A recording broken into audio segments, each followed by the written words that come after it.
Mula sa tahanan hanggang sa bawat sulok ng lipunan, halina't pakinggan ang tinig ng kababaihan. Isang oras ng makabuluhang talakayan tungkol sa karapatan, karanasan, at hamon na hinaharap ng kababaihan. Tumutok tuwing Biyernes, 1:00 ng hapon sa Radyo Magazine 1278 AM at Capital 104.3 FM. Sumali sa online usapan sa ating live stream sa Facebook page ng Philippine Commission on Women, Radyo Magazine, at The Capital FM at sa YouTube channel ng Radyo Magazine. Sabado replay, meron din tuwing 12:00 ng tanghali sa Radyo Pilipinas, Radyo Publiko 738, TV Plus Channel 3 at the For the Box Channels 45 hanggang 49. Makinig, manood, at manindigan. Ito ang Tinig ng Kababaihan. Lakas ng takbo, tinig ng kababaihan, tanong na madahalaga niyang Pilipinas, kayo po ay nakatutok sa programang tumatalakay sa gender equality at women empowerment. Mula po sa Presidential Broadcast Service, Bureau of Broadcast Services, ako po si Sharon Enriquez. At mula naman po sa Philippine Commission on Women, ako si Kim Harold Pehi. Welcome po sa ating programang Tinig ng Kababaihan. Hello? Happy TNK Day, Miss Sharon. Yes, yes, Kim. At sa lahat po ng ating tagapakinig sa Radyo Magazine Capital 104.3 FM at maging sa PBS Receiver App. Yes, at hello rin po sa mga nanonood ng ating live stream sa Facebook page ng PCW, Radyo Magazine at Capital 104.3 FM at maging sa YouTube channel ng Radyo Magazine. Live na live nga po ang Tinig ng Kababaihan, Miss Sharon, tuwing Biyernes Yes. mula 1:00 hanggang 2:00 ng hapon. Pero tandaan, meron din po tayong replay sa mga hindi makakapakinig ngayon. Yes. Tuwing Sabado naman sa Radyo Pilipinas, Radyo Publiko 738 at sa Radyo Pilipinas Facebook mula 12:00 ng tanghali hanggang 1:00 ng hapon. So mga ka-TNK, mas maaga lang po ng 1 oras ang ating Sabado replay. Kaya tandaan nyo yan. That's right, Kim. At kasabay nga po ng ating replay ay ang panunood din ng Tinig ng Kababaihan sa telebisyon. Tumutok lamang po sa TV Plus Channel 3 at For the Box Channels 45 hanggang 49. Samantala, Miss Sharon, sa mga hindi maaabutan ng ating live stream at Radyo Pilipinas Replay, pwede po ninyong balikan ang ating mga past TNK episodes. So wala talagang ligtas, Miss Sharon. Yes. Kailangang manood ng TNK. Bisitahin lamang po ang PCW website, PCW YouTube channel at ang aming Digital Guide Library.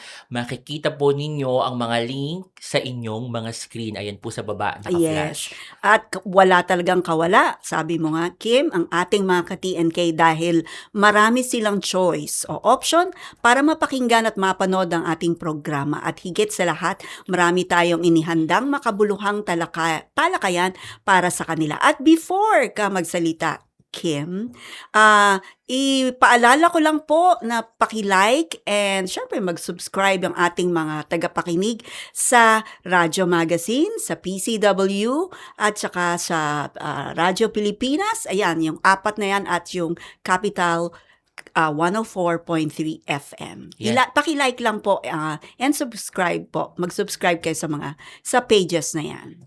FB pages. Thank you, Miss Sharon. Mamaya, titignan mo, Miss Sharon, kung maraming nag-like or nag-subscribe. Magmo-monitor si Miss Sharon. Tama, Miss Sharon. At speaking of choices, araw-araw ay gumagawa tayo ng mga desisyon sa ating mga paniniwala, pangarap, at maging sa landas na nais nating tahakin. Pero, sa kasamaang palad, may mga pagkakataong ang isang tao ay napipilitang gumawa ng mga iligal na gawain dahil sa pananakot, panlilinlang, utang o pagmamanipula ng ibang tao. Dito pumapasok ang tinatawag na forced choice na nagreresulta sa forced criminality o ang persahang pagtulak sa isang tao na maging kriminal. Yan. Naku, Kim, parang may kinalaman ba ang forced criminality sa human trafficking? Sakto pa naman ngayong July ang pagunita ng ating National Anti-Trafficking Awareness Month. Tama kami, Sharon. Ang paggunita nito tuwing buwan ng Hulyo ay nakabatay sa Republic Act number 10364 o yung tinatawag nating Expanded Anti-Trafficking in Persons Act of 2012. Layunin ng batas na ito na palawakin pa ang kaalaman ng publiko at hikayatin ang bawat isa na makiisa sa pag-iwas at paglaban sa human trafficking. Napakahalaga ng usapin natin ngayon, Kim, at napapanahon talaga. Kaya sigurado akong maraming matutulungan ang ating mga ka-TNK o matututunan ng ating mga ka-TNK, lalo na ang ating mga OFW at kanilang mga pamilya. Hopefully, nakikinig sa atin ngayon yung mga kasamahan natin, no, sa ating pamilya, mga OFW, and I agree ni Sharon. Yeah. Pero bago tayo mag-dig deeper kung ano ba ang forced criminality, ay alamin muna natin ang mga God work ng ating mga kapwa Godvocates na talaga namang good work. Mga ka-TNK, narito na po ang ating featured God work for the week. God work na good work? I-flex na yan! Sa featured God work, hindi lang basta pasado, dapat stand out sa pagbabago. Kung may game-changing na adhikain, deserve ipatrending. Good news po mula sa Tawi-Tawi, mahigit 150 kababaihan mula sa bayan ng Panglima, Sugala ang nagtapos sa pagsasanay ng Bangsamoro Women Commission tungkol sa pangkabuhayan at pangangalaga sa kalikasan. Natutuhan din po nila ang tamang paghihiwalay ng basura, composting, recycling at pagtatag ng mga community nursery upang makatulong sa food security at dagdag na pagkakitaan. Kasama rin po sa pagsasanay ang oryentasyon tungkol sa mga batas na nagpoprotekta sa mga kababaihan laban sa karahasan at pang-aabuso. Ipinapakita ng programang ito na kapag nabibigyan ng sapat na kaalaman at oportunidad ang mga kababaihan, mas napapalakas ang kanilang kakayahang kumita, pangalagaan ng kalikasan at maging aktibong katuwang sa pagpapaunlad ng kanilang pamilya at komunidad. Mula Tawi-Tawi, dumako naman tayo sa Isabela. Isang 10 milyong swine multiplier at techno-demo farm ang ipinagkaloob sa San Francisco Sur Women's Organization sa San Guillermo, Isabela. Inaasahang makatutulong ang proyektong ito sa mahigit 120 kababaihan upang magkaroon ng mas matatag na kabuhayan, mapalawak ang kanilang kaalaman sa makabagong pag-aalaga ng baboy at makatulong sa muling pagpapalakas ng industriya ng paghahayupan sa bansa. Patunay ang proyektong ito na kapag nabibigyan ng oportunidad ang kababaihan sa agrikultura at kabuhayan, mas napapalakas ang kanilang kakayahang kumita, maging mga leader sa kanilang komunidad at makapag-ambag sa pag-unlad ng lokal na ekonomiya. At para po sa huli nating featured God work for the week, good news po mula sa Baguio City. Nagtulungan ang Philippine Disaster Resilience Foundation at ang pamahalaang lungsod ng Baguio upang palakasin ang seguridad sa supply ng tubig at kahandaan sa mga sakuna sa pamamagitan po ng proyektong Bridge o Building Resilience through Inclusive Development and Gender Equality. Layunin po nito ang mapabuti ang pangangalaga sa mga watershed, mapalakas ang kakayahan ng mga komunidad sa mga climate change adaptation at isulong ang mas inklusibong pamamahala sa likas na yaman. Mahalaga rin po ang programang ito dahil kinikilala nito na ang mga kababaihan at iba pang sektor ay may mahalagang papel sa pangangalaga po ng kalikasan at sa pagbuo po ng mga komunidad na mas ligtas, mas matatag at mas handa sa panahon ng sakuna. Good job po sa lahat ng ating Yes. kapwa Godvocates. Ang daming events mo po Miss Sharon, sa kanilang mga God work na talaga namang good work.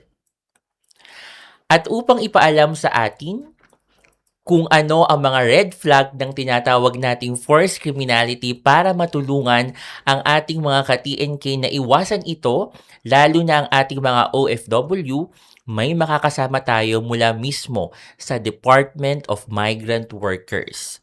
Sino kaya siya? Malalaman natin yan sa pagbabalik ng Tinig ng Kababaihan. Huwag munang lilipat, may mahalagang impormasyon ka pang dapat masagap sa pagbabalik ng Tinig ng Kababaihan. Lakas ng takbo, tinig kang tinig ng kababaihan. Tanong na madahalaga niyang Pagtataguyod sa pampinansyal na katayuan, ekonomiya at kabuhayan. Mga mekanismong pang-institusyon para sa pagsulong ng kababaihan. Sa media ay ang tamang pagsasalarawan. Tumayo, sumigaw, ikalat ang balita. Pantay-pantay lahat, walang pinagkaiba. Nararapat na ipaglaban ng tama. Ang susi ay nasa atin. Tumayo, sumigaw, ikalat ang balita. Pantay-pantay lahat, walang pinagkaiba. Nararapat na ipaglaban ng tama. Ang susi ay nasa atin. Kababaihan, kababaihan.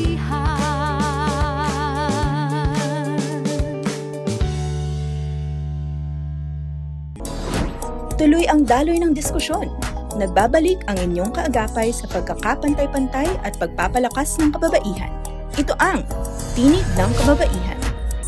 lakas ng takbo, tinig kang tinig ng kababaihan. Tanong na madahalaga niyang Kayo pa rin po ay nakatutok sa Tinig ng Kababaihan at para po sa ating episode na pinamagatang Forced Criminality Red Flags, Alamin at Iwasan ay makasama po natin ang Chief ng Department of Migrant Workers Anti-Illegal Recruitment and Trafficking in Persons Program o DMW-ARTIP.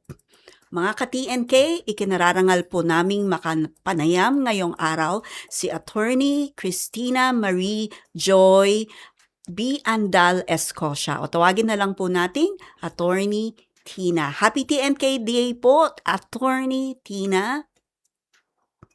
Magandang hapon po sa lahat and magandang hapon din po Ma'am Sharon and Sir Kim. And kinalulugod ko po na maimbitahan dito sa inyong sa inyong programa, mga ka-TNK. Happy TNK Day din, Ma'am Tina. Welcome po uli sa ating Tinig ng Kababaihan. Salamat po sa pagpayag niyo po sa aming imbitasyon ngayong hapon. At nabanggit na po ito kanina, Ma'am Tina, ngayong National Anti-Trafficking Awareness Month, ngayong July po. Maaari po ba ninyong ipaliwanag sa amin, sa ating mga tagapakinig, kung ano ang forced criminality at bakit mahalagang pag-usapan ito bilang isang anyo ng human trafficking? Yes, maraming salamat po Sir Kim for introducing our topic for today po. So, ngayon po pinag-uusapan natin ang tungkol sa forced criminality. So, ito po ay isa sa maraming anyo o isa sa mga uri ng human trafficking kung saan yung isang tao, yung biktima ay nililinlang, pinipilit o tinatakot upang gumawa ng isang illegal na gawain o krimen para sa kapakanan ng kanyang human trafficker o kaya naman ng sindikato nasa likod ng mga gawain ito. So sila po ay pinipilit na gumawa ng mga illegal na gawain o krimen kagaya ng mga online scams, cryptocurrency scam, love scam, money laundering, identity theft, at even po yung pagpapalit ulo o pagre-recruit ng mga kapwa Pilipino para din maging biktima ng human trafficking. So napakahalaga po na pag-usapan natin ito at very timely din po dahil marami sa ating mga kababayan ang naaakit ng mga peking offers po o alok na trabaho sa ibang bansa. Kala po nila legit ito, pero sa likod po ng mga magandang offer na ito is pahamakpan pala ang mayayari sa kanila pagdating sa ibang bansa. So kino-confiscate po yung kanilang mga passport o iba pang mga dokumento at wala po silang kalayaan na maghanap o humingi ng tulong o kaya naman gawin ang kanilang kagustuhan sa ibang bansa. At sila po ay hindi dapat itinuturing na kriminal dahil sila po ay gumagawa ng mga krimen o illegal na gawain doon dahil sila po ay napipilitan. Sila po ay mga biktima ng human trafficking. Okay, Attorney Tina, ano naman po ang mga karaniwang paraan ng pananakot? Nung na-mention niyo po nga kanina, panlilin lang o pamimilit o pananakot na, yes, sinabi niyo nga po na ginagamit ng mga sindikato. Yes, ma'am. So, ilan po sa paraan ng kanilang panlilinlang o pananakot is pagsasabi po na sila ay may koneksyon sa gobyerno o kaya naman sa pulisya o even sa immigration. Kaya po natatakot yung mga kababayan natin na mag-seek ng assistance sa Philippine government. And even dahil din po sa confiscation ng kanilang travel documents, wala po silang ibang paraan. Even po yung kanilang mobile phones o mga gadgets kaya hindi sila agad makahingi ng tulong sa kanilang mga kamag-anak. And worse po yan, meron pong ginagamit na pang-aabuso, pananakot, o even po yung sexual abuse laban sa mga kababayan natin. Kaya po sila po ay natatakot at hindi po nakakahingi ng tulong agad sa mga kamag-anak o kaya naman sa anumang ahensya ng gobyerno ng Pilipinas. Maraming salamat, Attorney Tina, sa inyong pagbabahagi. For sure tayo in the government, patuloy lagi yung kampanya natin para iwasan, mawala itong human trafficking, specifically itong ating forced criminality. Para sa ating mga tagapakinig, Attorney Tina, ano-ano po yung mga red flags na maaaring nagpapakita na ang isang tao ay nasa panganib o biktima na ng forced criminality? Pwede niyo po kayang i-explain po sa ating mga tagapakinig? Yes, sir. Ang mahalaga pong matandaan ng ating mga kababayan, if it's too good to be true, malamang po yan po ay illegal o yan po ay scam. So kapag ang alok po ay mataas na sahod at mabilis ang proseso na hindi dadaan sa Department of Migrant Workers, kung ang alok po ay pagtatrabaho sa ibang bansa, red flag po yan. Nariyan din po kapag ang recruitment o pag-aalok ng trabaho ay purely online. Ginagamit yung mga social media platforms, mga messaging apps, para po doon mangyari yung transaksyon o kaya pag-alok at even po yung interview ay nangyayari lamang sa online. Red flag din po yan. Kapag sinabi na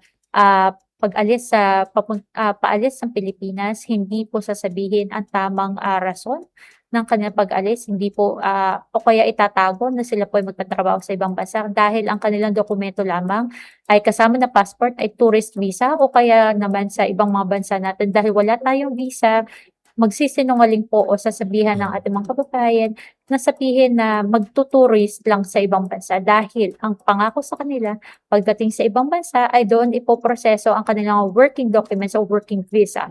So, pati din po kapag masyadong pagpamamadali sa pag-alis, na kapag na-process yung kanilang mga dokumento na nakapasa sa interview online, papangakuan sila na even kinabukasan makakaalis na o kaya naman by next week dahil papadalan na agad ng flight details nang wala pong hinihinging anumang kapalit sa mga kababayan natin. It's too good to be true po dahil sa sobrang bilis ng proseso, binibigay agad yung flight details at malala po dyan, walang sinisingil na kahit ano. Kaya po, nabibiktima o nalilin lang ang ating mga kababayan.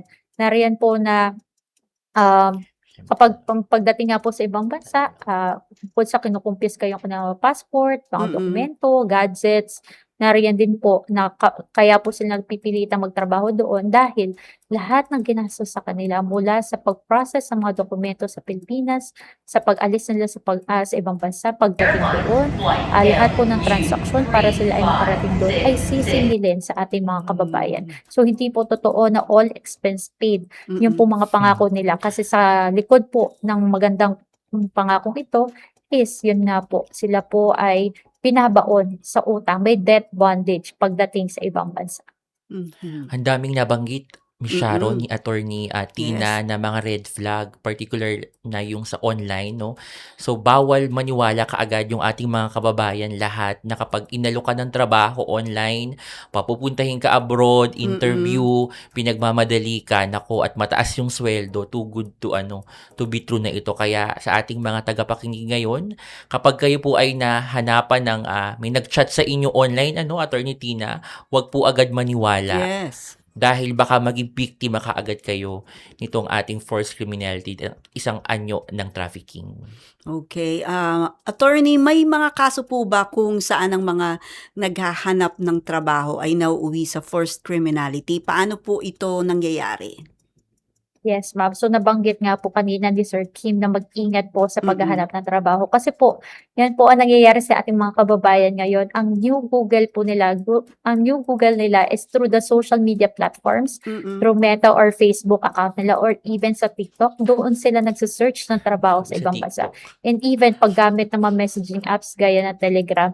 And because of that, merong algorithm na nakakapag-detect na sila po ay naghahanap ng trabaho sa ibang bansa, kung saan sila po ay makakatanggap ng mga mensahe mula sa mga illegal recruiters, human traffickers, or online scammers dahil ng ginagawa nila na pagsa-search online. So ang tanging paraan lang po para makakahanap ng job order na aprobado ng Department of Migrant Workers is through our website. Mm-mm. So yan po ang talagang example po namin sa mga nauuwi sa forced criminality is yung pong mga kababayan natin na naghanap through social media and messaging apps ng trabaho sa ibang bansa na di umano sila po ay inalok ng trabaho bilang call center agents o customer service representatives sa mga karatig nating bansa. At doon po, pagdating nila sa bansang iyon, ay sila pa po ay itatravel sa makaratig na bansa Mm-mm. via land o kaya naman yung iba po gumagamit ng backdoor exit sa Palawan o sa Zamboanga. At sila po ay tinatravel ng via island hopping, and it will take 5 days po bago sila makarating sa destination country.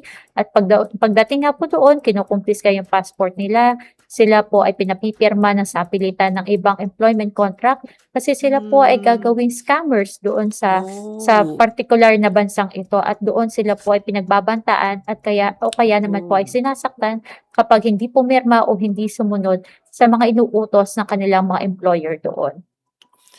Maraming salamat po, Attorney Tina. Ngayon nakikita natin sa screen ang gaganda ng mga audiovisual ABPs ng ating DMW. Sabi ni Attorney Tina, tingnang maigi yung nakalagay na listahan ng mga employers. Tama ba, Attorney Tina, sa website ng DMW? Yes, sir. Nakalagay po Sa lahat doon? DMW website lang po. Yes, sir. Kaya po nandun po lang po yung listahan. It's publicly access po yung pong listahan ng approved job orders namin.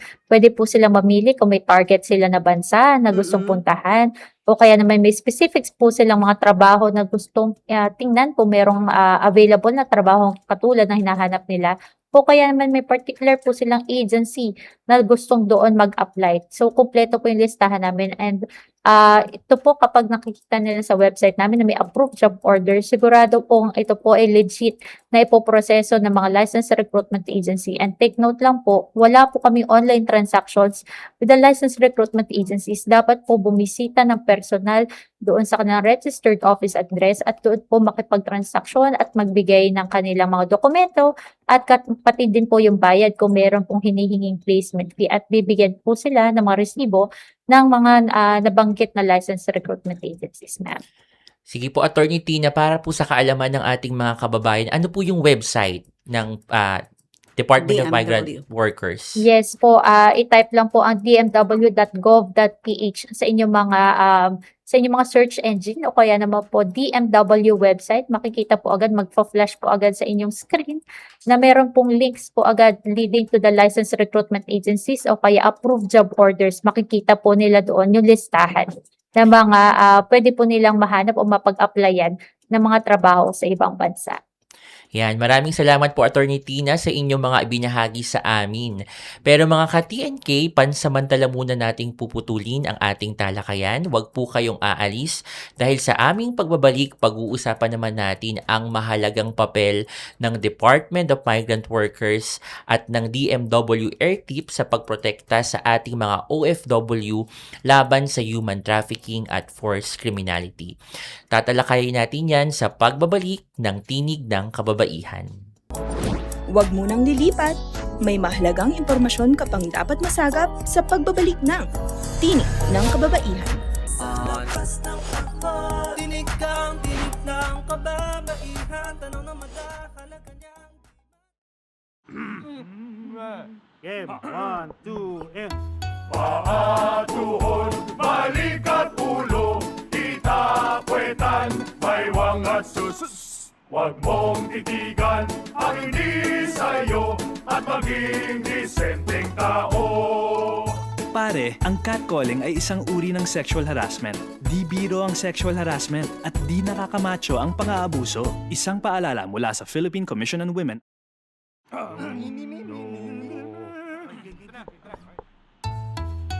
Ang sumitsit ay pangmangmang, ang sumipol ay panghunghang. Ang babae sa lansangan, huwag iritan kundi igalang. Pare, ang catcalling ay isang uri ng sexual harassment. Di biro ang sexual harassment at di nakakamacho ang pang-aabuso. Huwag iritan kundi igalang. Isang paalala mula sa Philippine Commission on Women. Chong chong chong chong pasipol-sipol, mga manong sa labas, magtigil at gumalang. Kaya ikaw, sara bibig, kundi maganda ang lalabas. Pare, ang catcalling ay isang uri ng sexual harassment. Di biro ang sexual harassment at di nakakamacho ang pang-aabuso. Kaya ikaw, sara bibig, kundi maganda ang lalabas. Isang paalala mula sa Philippine Commission on Women. Tuloy ang daloy ng diskusyon. Nagbabalik ang inyong kaagapay sa pagkakapantay-pantay at pagpapalakas ng kababaihan. Ito ang Tinig ng Kababaihan. Lakas ng pagpag Tinig kang tinig ng kababaihan Tanong na madahalaga niyang Welcome back po sa Tinig ng Kababaihan para po sa ating pagpapatuloy ng ating episode na Forced Criminality, Red Flags, Alamin at Iwasan ay kasama pa rin po natin live via Zoom si Attorney Tina Andal Escocia mula po sa DMW Anti-Illegal Recruitment and Trafficking in Persons Program. Usaping gender naman po tayo, Attorney Tina. Sa inyo pong datos, sino-sino po yung mas madaling mabiktima ng ganitong uri ng pagsasamantala? Mga babae po ba, mga lalaki, o yung mga kasamahan po natin sa LGBTQIA+ community? Yun sir, sa datos po namin, meron po tayong mga data na nag-gather ng mga biktima ng forced criminality. So ang totoo po ay kahit sino po sa kanila ay maaari maging biktima. So noon po ang mukha po ng ating human trafficking o trafficking in persons. Madalas po na nabibiktima ay mga kababaihan dahil ng mga skills o kaya po yung mga trabaho na inaalok po sa kanila like domestic work o kaya mga hospitality jobs. Dahil nga po iba na po yung anyo ng ating trafficking in persons dahil ang mga trabahong inaalok sa kanila bago sila mapunta sa mga scam hubs ay mga trabaho para sa mga call center agents o customer service representatives. Kahit din po mga kalalakihan, marami din po sa kanila ang nabiktima ng forced criminality. Meron din po mga miyembro ng LGBTQIA+ na community po natin dahil sa pang-aabot na galing po sa diskriminasyon o kaya kakulangan ng oportunidad para sa kanila. So ang target po talaga ng mga human traffickers o kaya po ng mga sindikato sa likod ng forced criminality is yung pong vulnerability o kahinaan ng mga kababayan natin. Kung noon po ang top 1 sa vulnerability ng mga Pilipino ay lack of knowledge at saka po poverty o kahirapan. Ngayon po ay tinitira na din po nila yung adventurism o kaya po yung kagustuhan ng ating mga kababayan talaga na makapag-travel o kaya makapagtrabaho sa ibang bansa dahil po ng adventurism o kaya na lang po yung thinking o kaya characteristic ng mga Pilipino na bahala na. So sugod sila basta may magandang opportunity at kapag po nandoon na sa sitwasyon ay bahala na po. At doon, dahil po na vulnerability na ito, is kahit ano pong gender ng ating mga kababayan ay talagang nabibiktima sila ng forced criminality dahil ng kawalan man ng oportunidad, kagustuhang kumita na mas malaki sa ibang bansa o kaya naman po ay talagang yung kagustuhan ng lahat magkaroon ng magandang buhay sila para sa kanilang pamilya. May mga pagkakataon po ba, attorney, na hindi agad na pagtatanto o kumbaga hindi agad na realize na isang biktima na niloloko na pala siya at ginagamit na sa isang kriminal na gawain? Ano po yung mga senyales na dapat niyang bantayan? Yes po. So marami din po na nakapagsabi sa amin during the interviews with the victims po ng trafficking persons na sa simula akala nila legit po yung Mm. ginagawa nilang trabaho dahil yung ilan po sa mga napuntahan nilang mga scam hubs ay mukha talagang mga call center Legit. sa ibang bansa. So akala nila legit yung trabaho na ipinunta nila doon. Pero kalaunan, dahil nakikita nila during orientation o kaya ng training sa kanila sa first few weeks nila sa ibang bansa, is ang kinokontak nila ay mga tao na nasa mga first world countries at yung talagang may target ng mga malalaki ang sahod o maaaring vulnerable na mga sektor, mga matatanda.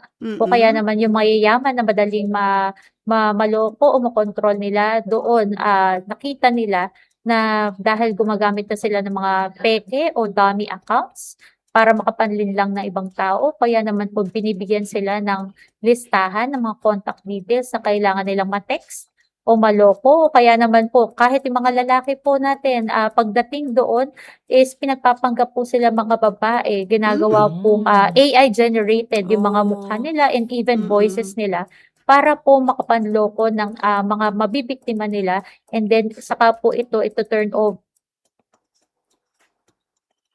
Ayun. para sila naman po ang magpatuloy na kapag naloko na nila, nabigay ang paloob sa kanila, nakuha na nila yung pagtitiwala ng kanilang kliyente, ay saka po mabibiktima ng cryptocurrency o investment scam itong mga nakuha nilang mga biktima. So kapag hindi na po sila din malayang nakakaalis dahil hindi po maibigay yung kanilang passport at kanilang mga gadgets para makapag-contact ng mga kamag-anak. So dahil kinukontrol ang kanilang kilos at pati yung komunikasyon, tinatakot na kapag hindi nakakota ng 3 kliyente sa isang araw, ay saka sila masasubject sa physical abuse. Patatakbuhin sa kaibitan ng araw, magdadakwak from first floor to 21st floor o kaya naman po, regardless of the sex or kaya ng gender po natin, sila po ay binubugbog. At worst case scenario po, may mga kababayan po din tayo na na-rape ng mga sindikatong ito. So yan po, kapag po meron ng pananakot o kaya pagtatangka na pang-aabuso o mismo pang-aabuso laban sa mga kababayan natin, yan po, malinaw na senyales po ito na sila po ay biktima ng human trafficking. Nakakalungkot Miss Oo Sharon, ang laki ng epekto nito sa buhay ng isang tao. I think naalala ko, parang may napanood akong story nito, pinalabas sa TV, naging victim din siya ng human trafficking. Mga ilang taon siya? Siguro Babae, lalaki? babae yata yun, napanood ko. Parang last year lang na feature yung story niya sa TV. Sige, Attorney Tina, kung pinaghihinalaan ng isang tao na siya o ang kanyang kakilala ay biktima ng forced criminality, ano ang dapat niyang gawin? Saan siya maaaring ligtas na humingi ng tulong? Baka yung mga tagapakinig natin, may kakilala sila o kaibigan na base sa pakikinig nila ngayong hapon sa atin ay biktima pala yung kaibigan ko ng human trafficking. So, ano yung maaari nilang gawin? Saan po sila paaring magsumbong o humingi ng tulong? Yes po. So sa mga kababayan po natin na biktima o yan po, nakita po na red flag leading to human trafficking, please po, wag po kayo matakot na humingi ng tulong sa gobyerno o anumang ahensya na mga law enforcement authorities o kaya naman po sa amin sa Department of Migrant Workers. Kung ang alok po talaga sa inyo ay trabaho pero nakakita po kayo ng red flags o senyales ng human trafficking. So ang mahalaga po, lalo na sa mga kamag-anak na nakakita o concerned citizen na nanghihinala na yung kanilang kakilala ay maaaring biktima ng human trafficking. Kung nandito pa po sa Pilipinas, please po, pakisabihan po yung mga kakilala ninyo na wag na pong ituloy yung kanilang plano na pagpunta sa ibang bansa. At kung yun nga po, nasa Pilipinas, maaari po itulong ito sa Department of Migrant Workers o kaya naman po sa pinakamalapit na opisina ng isang law enforcement agency, kasi kami po ay mamiyembro ng Interagency Council Against Trafficking. So handa po kaming tumulong. Yun po, magaling na po yung ma-prevent natin kaysa po, yun nga po, kapag nasa ibang bansa, maaari na po tayong makipag-ugnayan sa ating mga Philippine embassies o Philippine Consulate General o kaya naman po yung Migrant Workers Office namin sa ibang bansa para po mag-facilitate. Makahingi po kami ng assistance sa mga counterparts po sa ibang bansa para naman po matulungan namin po yung pong pagpapauwi na safely sa Pilipinas. So, ang tinatawag na po natin dyan kapag safe return sa Philippines ng mga biktima ng human trafficking, it's repatriation. So, maaari pong i-request nila via email, mga kamag-anak o mismo yung mga biktima ng human trafficking sa repat@dmw.gov.ph. Bigyan lang po yung detalye, pati po yung GPS location nila para po ma-coordinate namin yung pagpapauwi sa kanila. At meron din pong hotline ang ating Interagency Council Against Trafficking. It's 1343 action line. So 1343 po yan. Libre po na tumawag po dito para po maidulog po yung inyong concern o kaya magsumbong o mag-request po na mapauwi po yung inyong kakilala o mismo kayo po na biktima ng human trafficking para po maipaalam po sa Philippine government through the TFA or DMW ang inyo pong sitwasyon. Ang mahalaga po ay wag silang manatiling tahimik, wag Yes. silang matakot dahil po ready po ang Philippine government. It's a whole of government approach and full of society approach para po masigurado namin na makakauwi ng ligtas ang kababayan natin na yung biktima ng human trafficking. Attorney, ano naman po yung papel ng DMW AirTip sa pagprotekta po ng mga manggagawa at sa paglaban po ng human trafficking at forced criminality? Although na-mention nyo na po ito, pero specifically ano po ang role po? Yes, ma'am. So, ang Department of Migrant Workers, sa pamagitan po ng aming Anti-Illegal Recruitment and Trafficking in Persons na programa po namin, ito po isang flagship na two-pronged nationwide program. So, ibig sabihin ng two-pronged nationwide program is meron po kami preventive at meron din po kami remedial approach. So, lagi na sinasabi, prevention is better than cure. Yes. Yes po. Sa pamamagitan po ng aming information campaigns, capacity enhancement trainings para po magkaroon kami ng malawak na reach for our awareness campaign and to multiply our advocates and partners sa community po para mapalawak pa po yung kaalaman at saka po paraan para po malaman nila ang tungkol sa human trafficking at saka po sa illegal recruitment. At nandyan na naman din po ang remedial approach namin na kapag po biktima na po ng illegal recruitment and human trafficking, handa din po ang gobyerno through the Department of Migrant Workers to provide free legal assistance.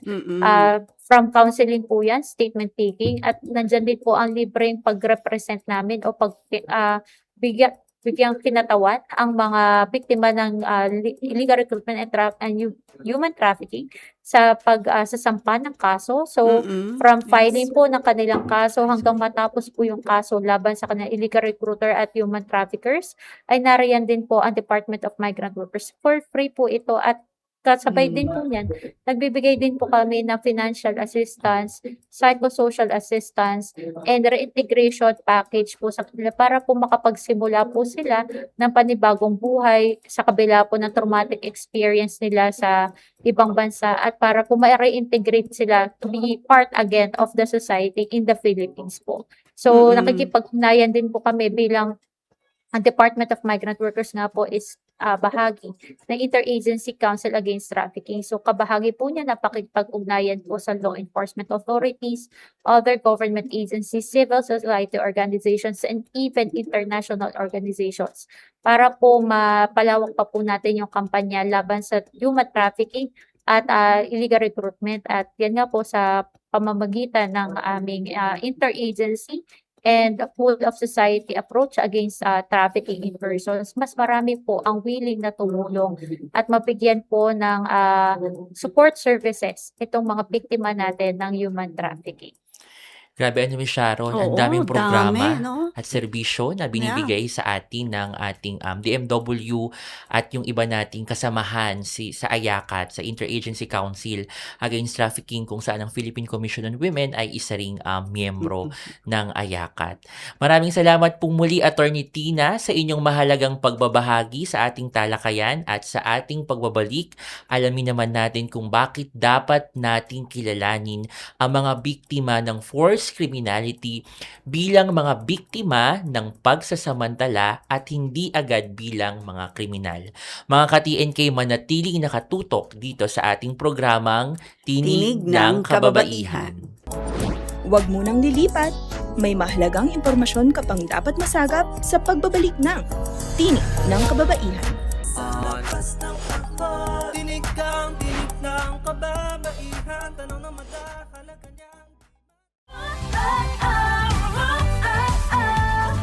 Di ka kukupas dahil ikaw ay ginto.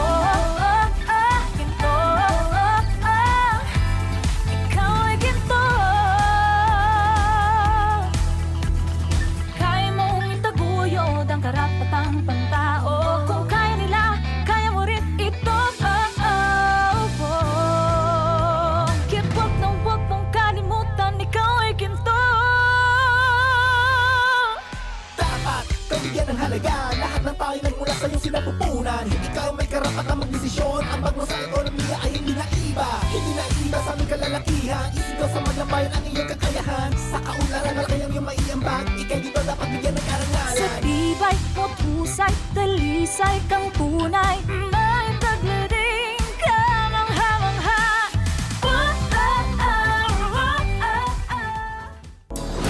Tuloy ang daloy ng diskusyon. Nagbabalik ang inyong kaagapay sa pagkakapantay-pantay at pagpapalakas ng kababaihan. Ito ang Tinig ng Kababaihan. Lakas ng takbo, tinig kang tinig ng kababaihan. Tanong na madahalaga niyang Welcome back po sa Tinig ng Kababaihan para po sa huling bahagi ng ating episode na Forced Criminality, Red Flags, Alamin at Iwasan ay kasama pa rin po natin live via Zoom si Attorney Tina Andal Escocia. Sige po, Miss Sharon, ituloy natin ang ating talakayan with Attorney Tina. Attorney Tina, paano makatutulong ang pamilya, paaralan, barangay at komunidad sa pagtukoy ng mga red flags na nabanggit niyo po kanina at pagpigil sa ganitong uri ng pagsasamantala? Yes, sir. So, ito pong katanungang ito talagang perfect po na para maipakita po natin yung kahalagahan ng whole of society approach. So, yung pong ating pagdedesisyon na umalis para magtrabaho sa ibang bansa, actually yan po talaga dapat ay hindi lang magdesisyon ng isang tao. Dapat po ito isang desisyon ng buong pamilya. So, aware po dapat yung pamilya dun sa naging offer para sa kanya. Kung ano man ang in-offer sa kanya, dapat po yung detalye kung sino ang employer at saan po talaga yung bansa na kanyang pupuntahan ay dapat po aware ang kanyang pamilya. Kasi po makakatulong po yung pamilya para po ma-verify po kung legit nga ba itong job offer sa kanyang kapamilya na aalis para magtrabaho sa ibang bansa. At dahil nga po ang kagustuhan ng kapamilya na mag-abroad is para din po sa kapakanan ng pamilya. So, dapat ito nga po ay desisyon na hindi lang isang tao, kundi po buong pamilya na magtutulong-tulong para ma-verify po kung legit yung job offer sa kanya. Sa paaralan naman po, ito po aming ina-advocate din po. And through our AirTip Air Awareness Campaign, talaga pong bumibisita po kami sa mga eskwelahan. I-invite din po kami ng mga estudyante o kaya ng mga guro para po makilahok sa aming mga awareness campaign and through mga career fair o mga jobs fair po nila o kaya po yung kanilang mga pag-ipon ng mga estudyante para sa isang event. Ayan po ay sinasamantala ng aming mga regional offices and even our office po sa BMW para po makapanayam namin and ma-inform po yung mga kabataan na kapag po dumating ang panahon na sila po ay magde-decide, na sila po ay magtatrabaho sa ibang bansa, dapat po ay alam nila yung tamang proseso, yung regular na pathway para po makapunta sa ibang bansa at magtrabaho doon. At tanging ito po ay sa pamamagitan ng pagpoproseso sa Department of Migrant Workers. And we're working along with the other member agencies ng Interagency Council Against Trafficking na even po magkaroon ng module o kaya po maging part ng curriculum yung topic ng illegal recruitment and human trafficking para po mas malawak po at talaga pong maisama sa mga topic na dinidiscuss po sa ating mga estudyante. Kasi po yun nga po sa aming experience, marami po sa kanila ang hindi alam kung ano nga ba talaga ang tamang paraan kung sila po ay magbabalak na pumunta sa ibang bansa at doon po sila magtrabaho. So sa barangay naman po, ito po yung aming level na aming tina-target dahil po sa barangay level, maaari pong mas ma-multiply pa po yung aming mga advocate at kapartner po namin sa pagpapalawak na aming awareness campaign. And doon din po magmumula sa barangay level yung pong mga report na yung pong mga kababayan nila o kaya kasama o mga constituents nila ay maaaring biktima ng illegal recruitment and trafficking in person. So through the reports and also the data coming from the barangay level, mas lalo pa po na napoprotektahan yung ating mga kababayan. O kaya naman po kapag may report din po na may nangyayaring ganitong illegal na activities, sila po ay kapartner namin para po ma-coordinate ito at maaresto yung pong mga illegal recruiter at human trafficker sa kanilang lugar. So ang komunidad po ay talagang malaking bahagi para po mapalawak natin yung impormasyon para maiwasan ang pandalin lang na maaari po mauwi sa illegal recruitment and human trafficking. So kapag po sama-sama tayong lahat, so regardless po kung pamilya, concerned citizen, ang lahat po ng bahagi na ating pamayanan ay magtulong-tulong para po mas mahirapan at lalong ma-eradicate po natin o mawala na po yung traces ng human trafficking sa ating komunidad. So para po hindi na sila makapandoko ng mga kapwa, mas mapapalawak po through the whole of society approach po natin. Maraming salamat, Attorney Tina. So, para maiwasan talaga natin to ma-prevent, kinakailangan ng whole of society approach. Ano po, Attorney Tina, yung maling paniniwala tungkol sa mga biktima ng forced criminality na nais ninyong matuwid? Bakit mahalagang tingnan sila bilang biktima ng pagsasamantala at hindi agad bilang mga kriminal? So ang talagang maling conception po sa mga biktima ng human trafficking ay sila po ay willing victims o mga willing offenders. So wala pong may kagustuhan na mapunta sa sitwasyon na kayo po ay malilid Correct. lang at mauuwi sa Yes. pang-aabuso dahil lang po ng kagustuhan na magkaroon ng magandang buhay o mataas ng sahod sa ibang bansa. So yan po yung maling conception laban sa kanila. So yung po mga biktima ng human trafficking dahil po ng pandilin lang, sila po ay napipilitan na mag-commit o gumawa ng illegal na gawain sa ibang bansa dahil po sa tuwing sila po ay susuway o hindi susunod, meron pong kaakibat na pang-aabuso, penalty o kaya naman po pananakot hindi lang sa kanilang sarili kundi pananakot sa kanilang pamilya. Kaya po ito yung nag-uudyok sa kanila na may pagpatuloy ang illegal na gawain sa ibang bansa. Okay. Attorney, bilang pagtatapos po, ano po yung inyong mensahe o paalala po sa ating mga ka-TNK upang sama-sama nating mapigilan ang human trafficking at forced criminality at pagtaguyod po tayo ng isang ligtas na komunidad? Yes po. So lalo na po at kami po ay kabahagi o ako po ay part ng Department of Migrant Workers. So sa mga kababayan po natin na nag-iisip o nagbabalak na magtrabaho sa ibang bansa. So lagi ko pong sinasabi na maging matalino o maging mapanuri. Yes. Verify before you fly. So wag basta-basta maniniwala sa mga alok na nakikita sa social media, sa online o kahit ng mga kakilala o kamag-anak. You must verify it straight from the Department of Migrant Workers.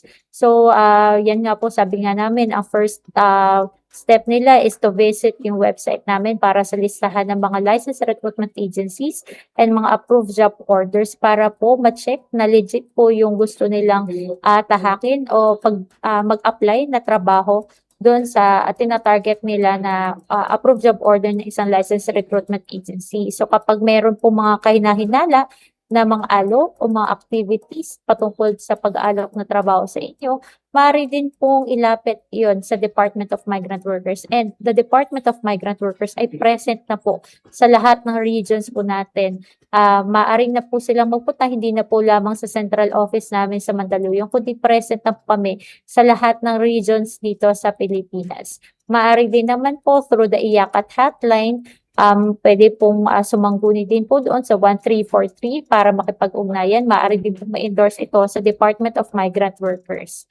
So yan po yung aming laging binabanggit na maging mapanuri at Yes. hindi lahat ng alok ay totoo. So, maaari pong itong ma-verify sa Department of Migrant Workers. And take note lang po na kung gusto talaga magtrabaho sa ibang bansa, lahat po ng proseso ay idadaan sa Department of Migrant Workers. Kapag good to be true, mabilis na proseso at kinabukasan o next week ay aalis nang hindi dumadaan sa Department of Migrant Workers at walang work permit o work visa naka-actibat ang inyong passport, ito po ay isang scam. So, maaari po ito mag-lead sa human trafficking o forced criminality. Marami pong salamat, Attorney Tina, sa mga mahalagang paalala pong yan. Kim? Maraming salamat, Attorney Tina. Naku, sa ating mga tagapakinig. Sabi ni Attorney Tina, maging mapanuri. Yes. Verify muna yung information. Lahat nandoon sa website ng Department of Migrant Workers. Nandoon yung license recruitment agencies, pati yung mga approved job orders. So sa mga nagbabalak, mag-abroad, tingnan muna lahat ng mga information na nabanggit ni Attorney Tina sa DMW website. At Yes. nakakatuwa na lahat ng regions ay mayroon ng Department of Migrant Workers. Maraming salamat pong muli, Thank you po. Attorney Cristina Marijoy B. Andal Escocia, sa pagpapaunlak sa aming imbitasyon ngayong araw. Marami pa kaming tanong, ma'am, pero sobrang limited lang ang ating time. Siya po ang chief ng DMW Anti-Illegal Recruitment and Trafficking in Persons Program.